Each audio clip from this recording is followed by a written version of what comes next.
इस संसारी दुनिया, ये माया रूपी दुनिया के बारे में, अरे भैया एक ना एक दिन इस संसार छोड़ के ये माटी का जवन महल बा उड़ा जाई।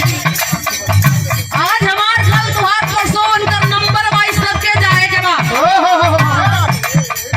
मरना तो तय है, लेकिन निश्चित नहीं है कि कब किसकी कहाँ मौत आएगी। ये जरूरी नहीं कि केहू के पता नहीं बा। शादी ब्याह गौना दंगा तेंगा घर द्वार के मुहूर्त निकल जाला, लेकिन मौत कब होई एक केहू के पता नहीं भइल आज ले भैया।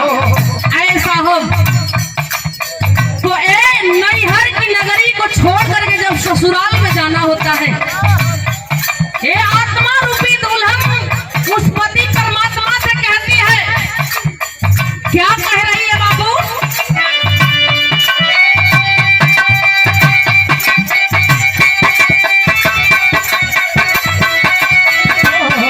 कहना बेटा, वो पियवा का बारात जब अवेले दादा, वो पियवा का बारात जब अवेले तो कैसा नहीं अवेले, कौना भाव में अवेले, एक गाना के अंदर आप लोग के थोड़ा सा झलक मिली। कहना बेटा, ले ले जाला पिया वाली, ले जाला पिया ले ले जाला पिया वाली, ले जाला पिया आजू मोरा नहीं हजा तो डोले जाला पिया मोरा नहीं हजा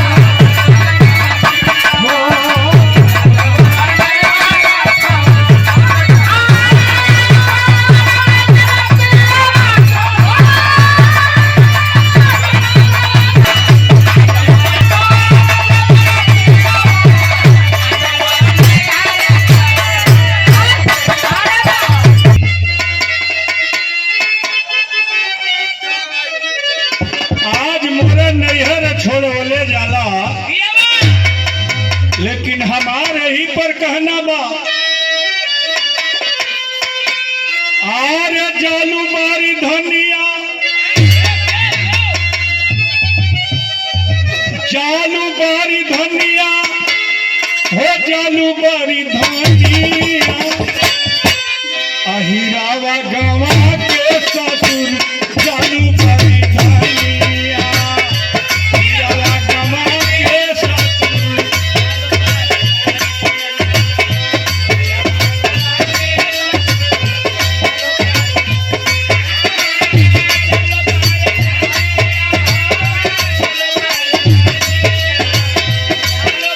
ओ जालू बारी धनिया, अहिरावा गवा के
ये अमित भैया के पिताजी 50 रुपया के पुरस्कार बा। निर्गुण भजन बड़ा या गूढ़ एक जे बूझ गई उस समझो उसे कुछ गलती हो ही न पाई। अरे हीरावा गमा के ससुर चालू बड़ी धनिया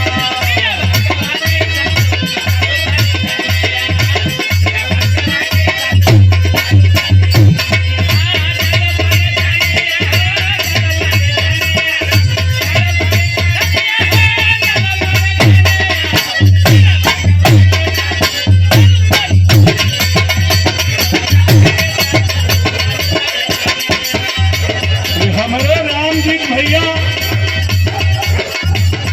अपने पिताजी की याद में पुरस्कार दिहलन 200 रुपया का शाहे बंदगी बा। आज पिताजी लोग बताते हैं कि आत्मा अजर और अमर होती है, शरीर बदलती है, आत्मा शरीर को बदल देती है। आत्मा अजर और अमर है। स्वर्ग की झरोखे से हमको आपको देख रहे होंगे कि आज मेरे दरवाजे पर काफी लोग आए मेरे निमित्त, मेरे नाम से आए। बहुत लोग रामजीत भाई के नमस्ते प्राम्बा लाइन हुए रही। हीरावा गवा के ससुर जालू बारी धनिया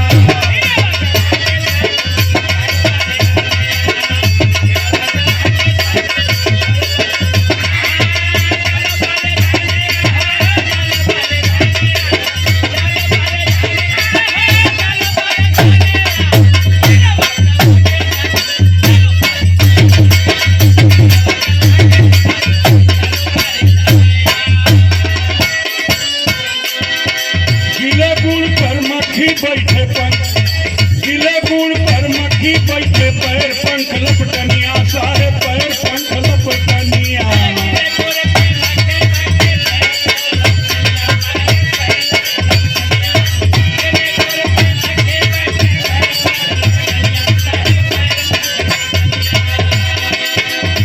कर छपटे दे पंख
श्रीमान बिंदु राम जी कासमाबाद गाजीपुर की धरती से 100 रुपया से सम्मानित किलम भैया। बहुत बहुत नमस्ते बा। हीरावा गवा के ससुर चालू बारी धनिया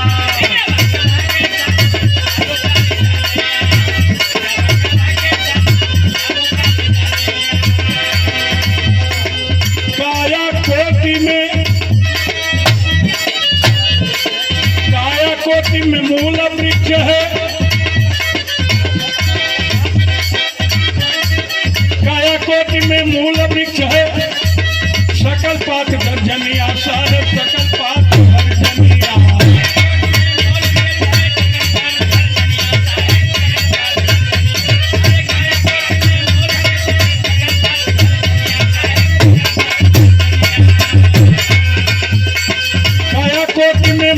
वृक्ष है सकल पात घर जनिया साहेब, सकल पात घर जनिया।